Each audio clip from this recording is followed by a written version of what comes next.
NIM 0303 1382429093. Kenalin, nama saya Afrido Habib Pratama dari Teknik Kimia, NIM 0303 1382429120. Perkenalkan, saya Marshinda Tria Salsabila dari Teknik Kimia dengan NIM 03031382429115. Perkenalkan, nama saya adalah Sukma Putri dari Teknik Kimia dengan NIM 0303 1382429103. Perkenalkan, nama saya Bella Amanda Ramadina dari Teknik Kimia dengan NIM 03031382429127. Untuk pengertian dari bucket elevator ini yaitu peralatan yang digunakan untuk memindahkan material curah secara vertikal ataupun miring.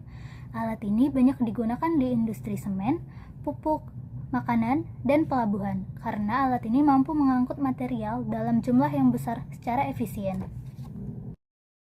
Prinsip kerja pivot bucket elevator.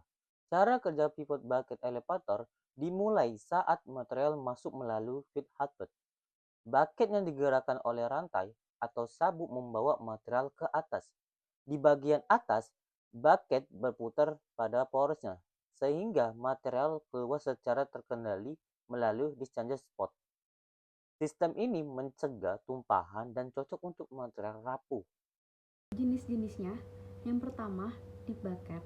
Bentuknya sudut potongan 45 derajat dengan dinding yang dalam. Kegunaannya cocok untuk material kering, ringan, dan berbentuk butiran. Material cepat masuk ke dalam dan keluar tanpa menempel.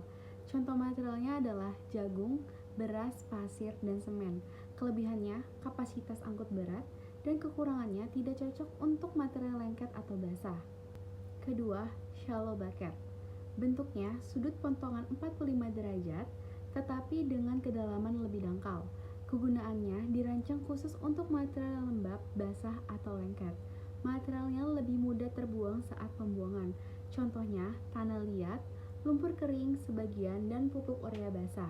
Kelebihannya mencegah material menempel di dinding bucket, dan kekurangannya adalah kapasitas lebih kecil dibandingkan deep bucket. Ketiga, V bucket.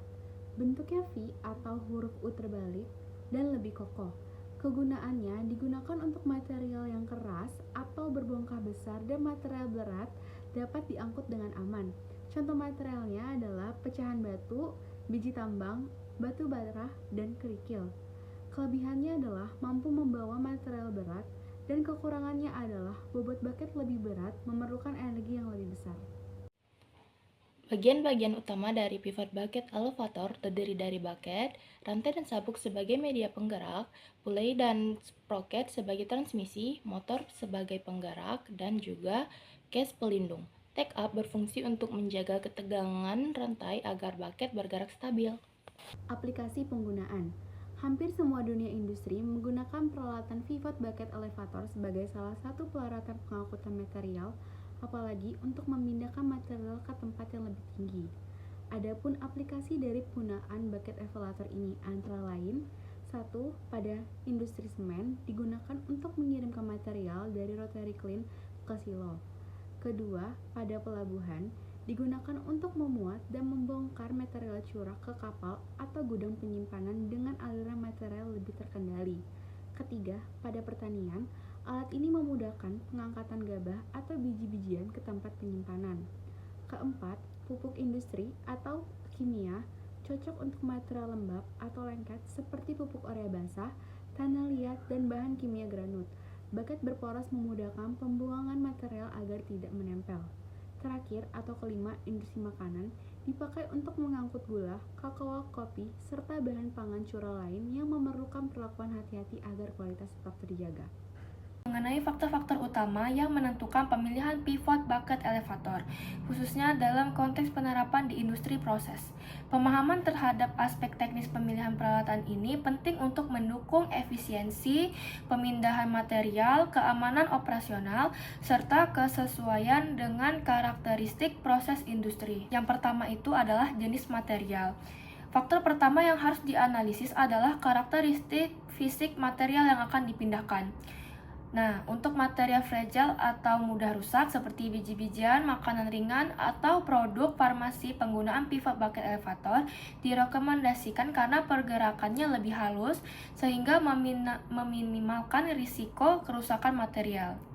Jika material memiliki tingkat abrasi yang tinggi, seperti bahan padat kimia kasar, maka dibutuhkan bucket serta rantai dengan daya tahan aus yang baik. Pada material yang lembab atau lengket, diperlukan desain bucket yang memiliki sifat anti-lengket serta mudah dibersihkan guna menghindari kontaminasi atau penyumbatan. Yang kedua itu ada kapasitas dan laju pemindahan.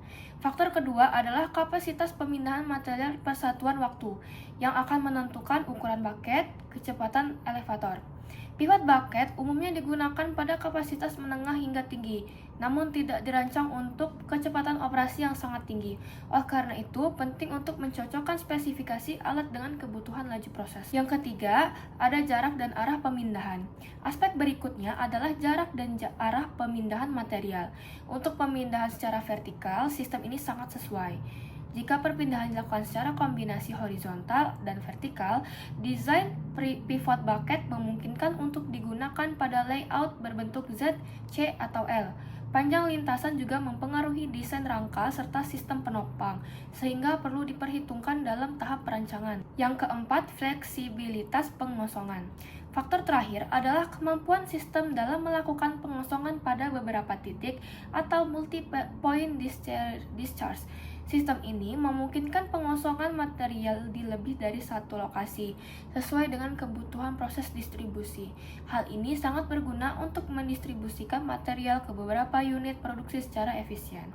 Proses pengosongan dapat dikendalikan secara manual, pneumatik, maupun otomatis tergantung sistem kontrol yang digunakan. Nah, dari uraian di atas dapat disimpulkan bahwa terdapat 4 faktor utama yang harus diperhatikan dalam pemilihan pivot bucket elevator, yaitu yang pertama karakteristik material, kapasitas dan laju pemindahan, jarak serta arah pemindahan, dan fleksibilitas dalam sistem pengosongan. Pemilihan peralatan yang tepat akan berdampak langsung terhadap efisiensi proses, keselamatan operasional, dan keberlangsungan sistem produksi secara keseluruhan. Contoh perhitungan. Jika suatu kontainer diketahui memiliki kapasitas 1000, tingginya 4 meter, panjangnya 42 meter, dan lebar belnya 1,2 meter, dengan kecepatan 80 meter per menit. Untuk mengetahui kapasitas motor tersebut, dengan cara memasukkan data persamaan P1, P2, dan P3. Kita akan mendapatkan daya motor sebesar 32,25 kW. Kemudian untuk rules of thumb dari bucket elevator. Kecepatan bucket biasanya antara 1-2 meter per sekon. Jarak antar bucket itu sekitar 2,5 hingga 3 kali lebar bucket untuk menghindari tumpang tindih. Kapasitas dihitung dari volume bucket dikali dengan jumlah bucket yang lewat per menit. Kesimpulan dari presentasi kami ialah pivot bucket elevator memiliki desain yang sederhana, efisiensi tinggi, serta cocok digunakan di berbagai industri untuk pemindahan material curah secara vertikal.